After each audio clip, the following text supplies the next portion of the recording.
Inaabangan na kung haharap si Vice President Sara Duterte sa Kamara ngayong kasado na ang pagdinig sa mga reklamong impeachment laban sa kanya.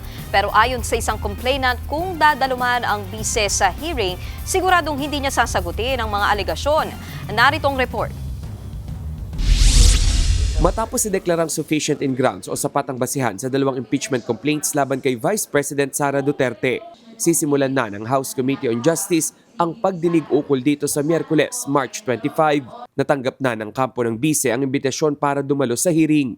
Pero ayon sa isa sa mga legal counsel ng bise na si Attorney Michael Powa, hindi pa raw niya nakakausap si VP Sara kung dadalo ito sa hearing. Git ni Powa, hindi rin naman daw kasi requirement ang personal attendance ng bise sa pagdinig.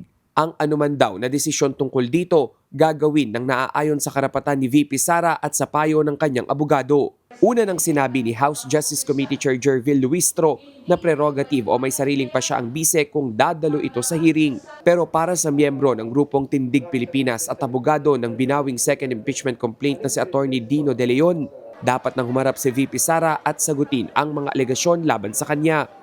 Duty-bound siya, constitutional process to eh. Kailangan galangin ni Sara Duterte ang mga institusyon, including the House of Representatives, including eventually the Senate, and kailangan niyang sagutin sa saligang batas. At sabi sa saligang batas, accountability ito, kailangan mag-explain siya. Pero sa tingin ni De Leon, hindi magpapakita ang bise sa hearing. Pero kung dadalo man daw ito, Palagay ko hindi niya sasagutin yung mga tanong.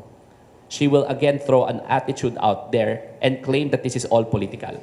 una nang naghain ng sagot si VP Sara sa mga reklamong impeachment. Git niya walang ultimate facts sa mga reklamo, bagay na pinalagan din ni De Leon. Ito po yung mga attempt na, and ito po ang mastery kasi ng Duterte camp, no? Yung tinatawag nating dilituhin tayo, yung tinatawag nating diversion, muddling of the issues. Ang alegasyon ay siya ay nagwaldas at nagnakaw sa confidential funds.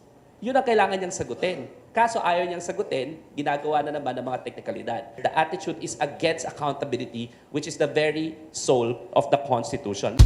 Samantala kung sakaling aabot sa Senado ang mga reklamo sa bise, plano ng grupong Kilusang Makabansang Ekonomiya na mag-convene ng isang People's Court. Bubuin daw yan ng mga pari, miyembro ng akadim at mga dating hukom.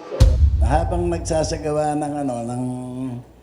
ng pagdinig doon sa loob ng Senado, magtatayo kami ng People's Court doon maski na outside the gate.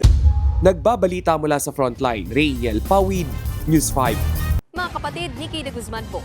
Para sa mga impormasyong dapat ninyong malaman, mag-follow at mag-subscribe na sa social media pages ng News 5.